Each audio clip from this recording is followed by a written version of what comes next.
The following is a special presentation of Tony Kurre Radio. Want the real story behind the sound bites and headlines?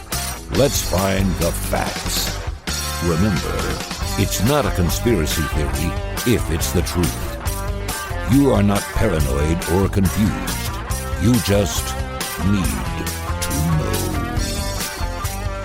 Welcome in, everybody. It's time for Need to Know here on TKR. Kip Keefer with you on this Monday. It's where I'm taping things. We are now well into the new year. What's today like? Already January the 8th. I hope that all of your holiday celebrations and everything that you had going on to bring in the new year were joyous and memorable. And I hope 2024 turns out to be a fabulous year for each and every one of you. I can't tell you how much I appreciate listeners that tune in and find out what I feel like you need to know. And we're going to start this season with a theme that I've used, I think, maybe once before, but I'm calling it Need to Know Theater of the Absurd. And today, the Theater of the Absurd has a very interesting topic where it came to light about a week ago that USA Boxing, which is the official amateur federation that makes the rules and determines the procedures for amateur boxing in this country, all the way up to the AAU and the Olympic levels, the trials and things that determine who the participants are going to be for the United States in the Olympics and international competitions. And of course, a whole slew of different titles for different age categories. That's basically what the USA Boxing Federation does.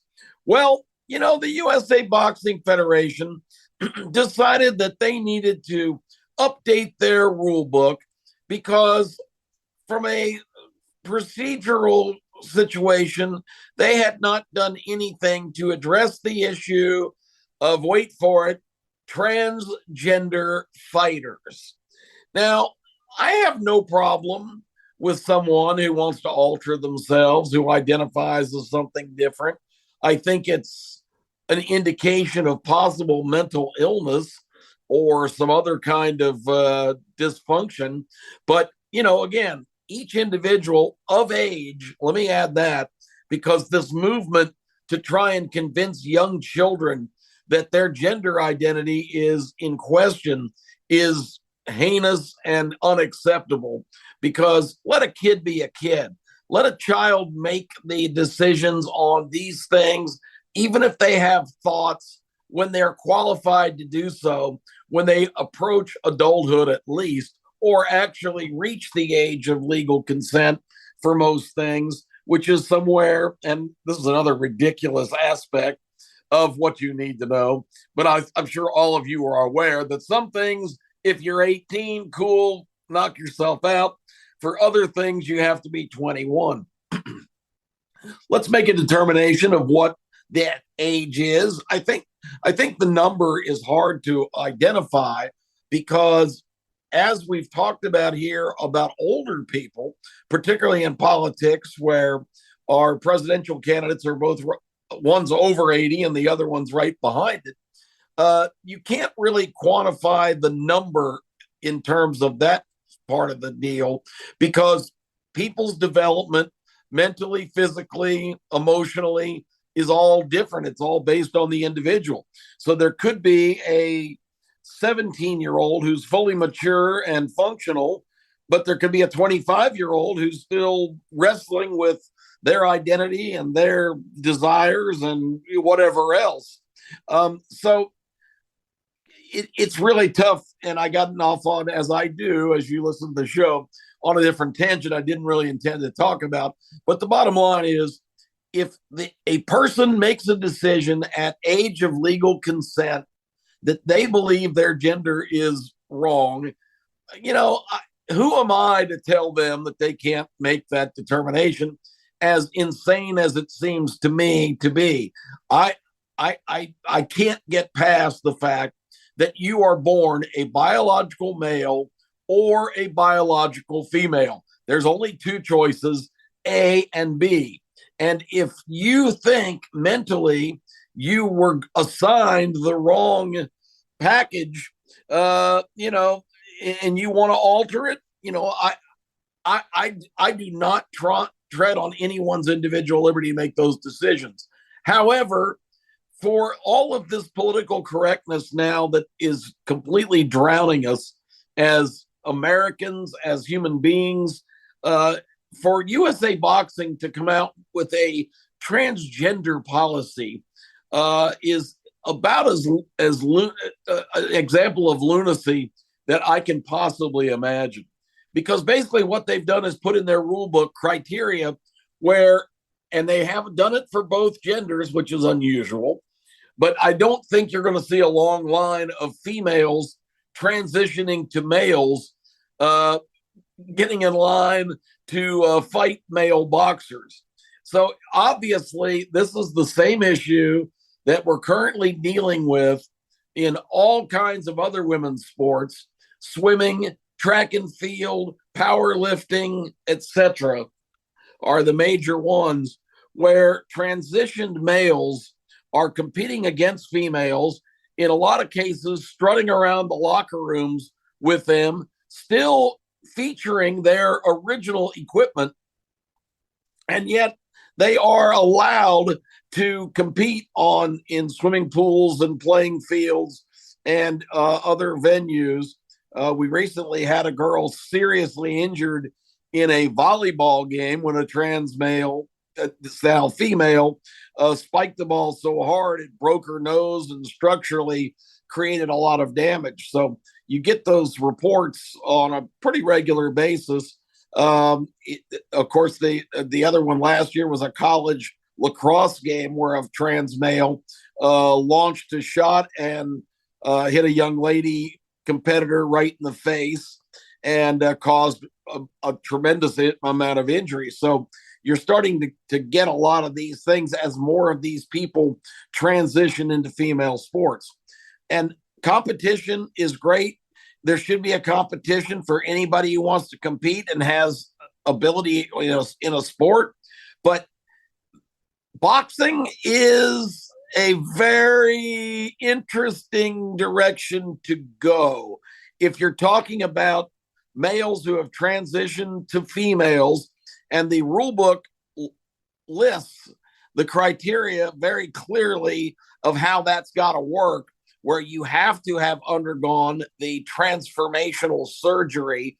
And basically that means that a male has to have his junk removed, and also begin treatments to develop breasts. I don't know all the details. I don't want to know all the details, but basically that's what transitional surgery means. You also have to qualify over a 48-month period of constant checks and documentation, and that's 4 years. So they tried to be reasonable and responsible, although the premise is absolutely absurd. But your testosterone levels have to be dramatically reduced to lower levels, and I don't have the exact numbers, but we don't need to get into a medical discussion here. But your testosterone levels have to be at a point where they maintain a below threshold level that supposedly takes away your maleness, and that has to be maintained over a 48-month period before you're allowed to compete. But here's the problem.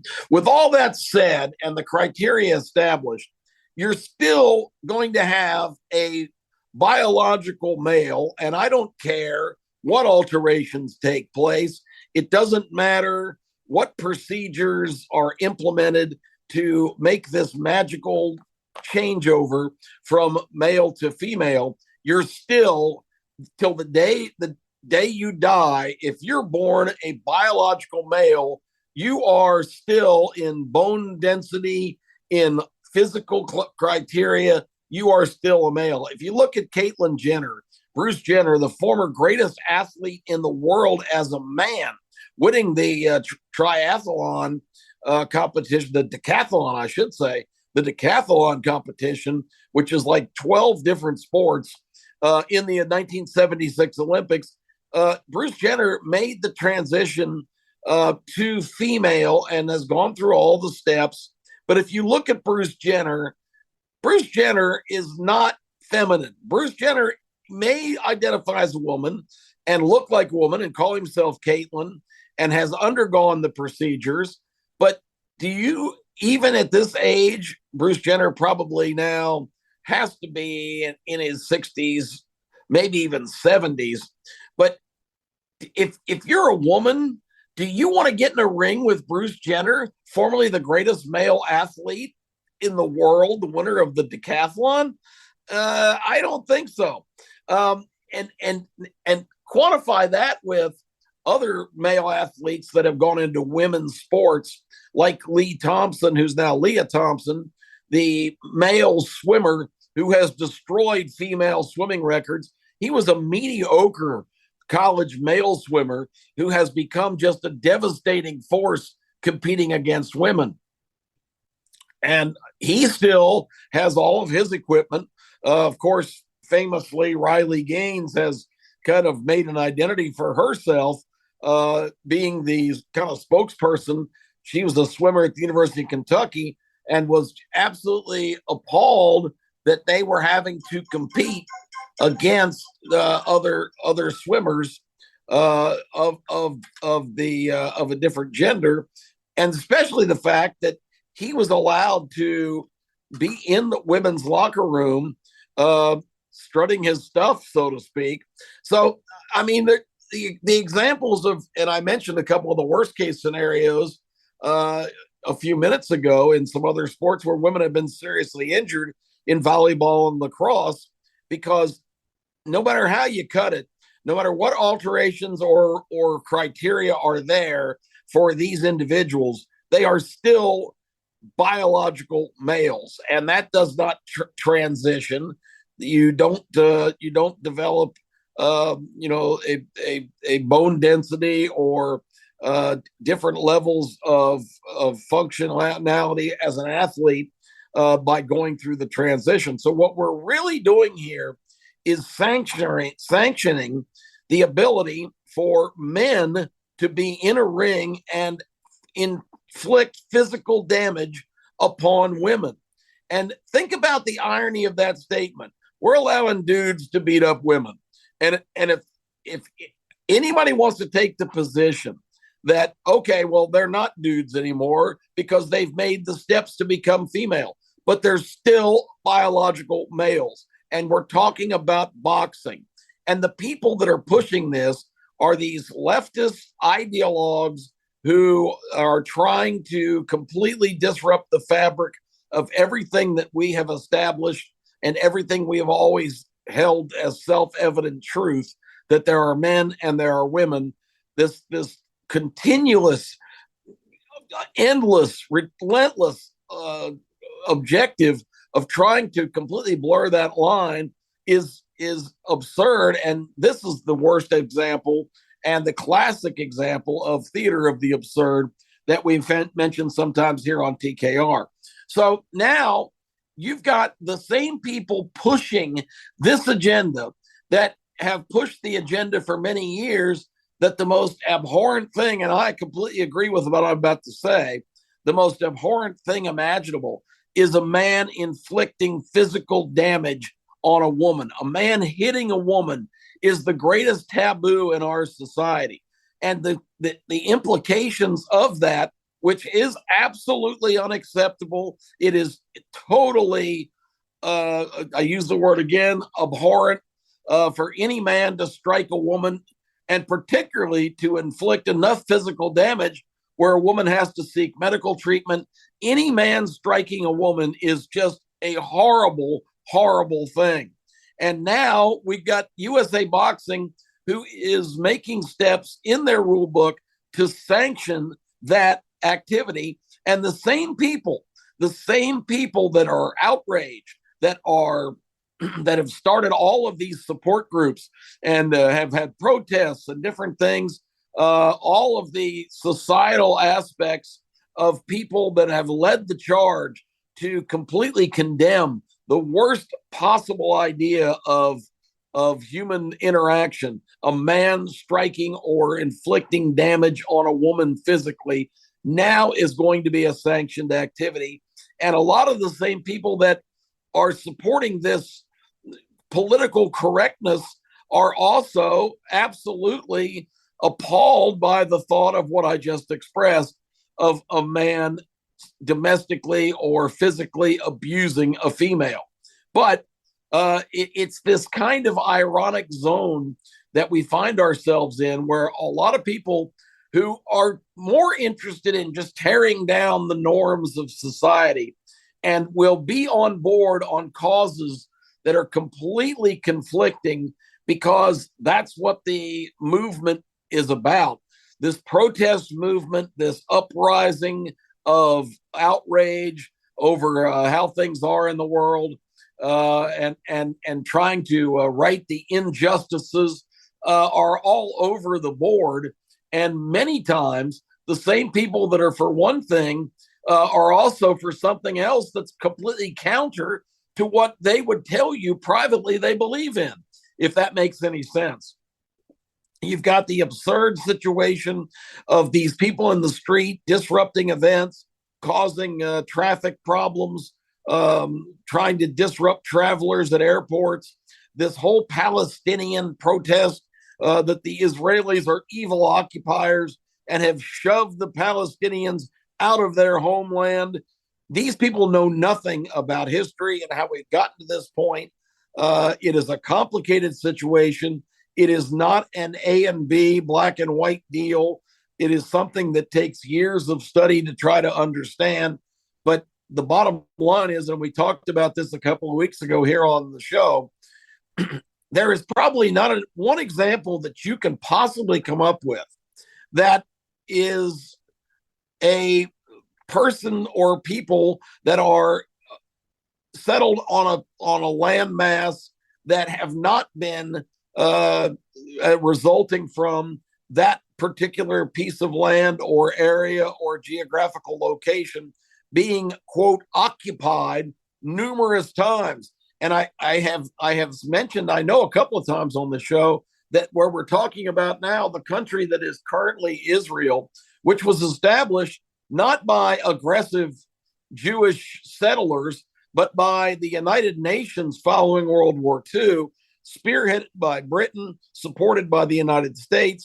That land was occupied at the time following the war by Jews, by Christians, and by Muslims, all different groups in that one area. It was not a country. It was not the country of Palestine that a lot of people mistakenly believe today. That state was about equal parts of those three faiths I just mentioned, and that land was designated to become the state of Israel because millions of displaced Jews after World War II had to go somewhere, and a lot of them migrated back to the land of their ancestors. But that didn't kick the Palestinians out. To this day, Israel maintains about 40% of its population is Arabic, and they live in coexist. One of the highest individuals in the Israeli government is an Arab Israeli, and a lot of people can't even conceive there's such a thing. But that's a good example too of protesting this occupation by the Israelis, which is really ill-fated, and another example of the theater of the absurd in the fact that every land is, I guess, occupied. You could argue, and a lot of them do, that America has been occupied by this Judeo-Christian faith that came in and pushed the indigenous people out, and also other countries that had staked claims in California and Texas. A lot of the Southwest was Spanish, and then by transition, Mexican territory. So you can argue that Mexico and California, we are occupiers of those areas, or any land that was once populated by the Native Americans, which were not Native Americans. They were indigenous people because they were not a country. They were not the original America. They were a bunch of a variety of tribes that were, in many cases, at war with one another for power and territory. It is just the history of mankind. And a lot of these people who are just so desperate to have a simple equation of good versus evil, of oppressor versus victim, they're out there parading around in the streets. And it's absolutely absurd because what they're vocally protesting and what they have such a problem with is not a very accurate description of exactly what has transformed in the Middle East. So, getting back to the transgender boxing subject. So now you've got an official federation in sports supporting the idea of men beating up women. And I'm sorry, again, you might think I'm insensitive to the cause of the individuals that are in this discussion that have made the decision to become female after they're born biological males. That's fine, but they should not be allowed to get in a ring with their superior physical attributes and their much more defined muscle and bone density and inflict damage on females. Female boxers have come out right away with great protestation, even left-wing female boxers that are inclined to be in this kind of protest crowd and this tear down America revolution. You don't hear any of them saying, yeah, man, this is a great decision. I can't wait to fight Bruno in a couple of years and take a whooping. You see in movies that these super women are fighting men and kicking them and knocking them out. It's fantasy, folks. A man and a woman are not meant to engage in physical combat, and boxing is a combat sport. This is the most ridiculous, asinine example of how this movement continues to go way too far when, due to political correctness, you have to decide that you've got to write rules for your sport to allow people of another sex who have, quote, transitioned to be participants. I don't have any problem whatsoever with anybody who has transitioned being a fighter. But if you want to be a boxer, why not? Just like other sports, and I've said the same thing for swimming and for track and field, men are shattering all the records of female athletes in these woke places where they're being allowed to, because they identify as female, being able to compete against girls. The New Jersey State track meet in all of their running events in a recent year, I think it was last year, all three top finishers were transitioned males. That's not right. It's not fair. I don't have a daughter because I would be even more outraged if I had a daughter who was an athlete and her opportunities to succeed and derive satisfaction from hard work and accomplishment is taken away by a man who identifies as a woman. It really just cuts to the core of fairness and fair play and level competition. And this boxing decision is absolutely mind-boggling that, again, now you've got an official bureau in charge of amateur fighting in this country that is writing rules where men can get in a ring and beat up women. It's so appalling. It's so amazingly ridiculous that when are we going to go to the point where everybody says we've gone too far? I hope this is a tipping point. And I thought, because, again, the media is not really making much of a big deal about this because they know this is a volatile direction. I thought you needed to know that this is what's happening, that's not being reported on, like so many other things. The media now picks and chooses the stories that they think they can feed you and chooses to not inform you of anything going on that goes against the agenda. It's basically a progressive state media. It is not independent journalism any longer. And it's just a damn shame because it's one of the things that makes this country great. We all have a responsibility to question things that we don't agree with or understand, and particularly things that are outrageous, like this boxing decision where men can get in the ring and legally inflict damage on women. I'm Kip Keefer. That was what I thought you needed to know this week.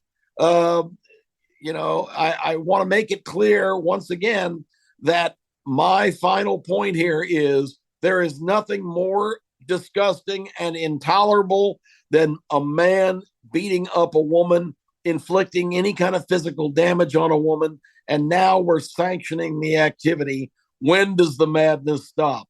If transgenders want to be boxers, that's fine. Create a category where people in that same condition, a couple of guys that have transitioned, they want to duke it out. That's great. But that's the category in sports that needs to be created. If it's got to be, and the numbers increase, right now it's still just an infinitesimal number, or just tiny number of people that have made this decision and have transitioned to another gender. But if that continues to happen, then create sports categories where they compete against one another. You got men, women sports. Why not transgender sports? I have no problem with that. But the crossover, you're not going to see females that become males competing because, once again, they have physical differences. And when you do have it, is males who are superior in a physical and muscular situation. And again, I'm not a misogynist. I'm not stating that as an opinion. That's just a fact, and it's an undeniable fact, despite anybody wanting to think differently. So that's what we've got this week. It's Need to Know, and I appreciate you tuning in for this particular discussion. Don't forget, Keefer and Kurre will be along. We're going to talk about the importance of coaches at all levels. I find it a fascinating subject Tony has selected for this week. Can't wait to come to you. We're going to be putting that show together tomorrow, Tuesday the 9th. And I imagine it'll be available probably starting tomorrow evening right here on TKR. It's going to be a great discussion. And don't forget, we're still going strong on Saturday mornings, 10:30 a.m., ABC 3340 locally in Birmingham. And if you're out of the market, you can catch us on our YouTube channel, which is the starting lineup, Keefer and Kurre's starting lineup. Each week we have great sessions on college football, and we're going to transition now as the NFL playoffs are getting ready to start. So don't miss it every week, either on ABC 3340 in Birmingham at 10:30 on Saturdays, or available on YouTube starting the following Monday each week. I'm Kip Keefer. Have a sensational week, everybody. Again, Happy New Year. Let's make 2024 a transitional, since that's the word of the day. Let's transition to a sense of sanity. Let's issue a lunacy warrant for what we've witnessed in recent years, and let's get back on track as the greatest country on God's green earth. God bless you all. Thank you for listening. We will see you again right here on Need to Know next week. This has been a special presentation of Tony Kurre Radio.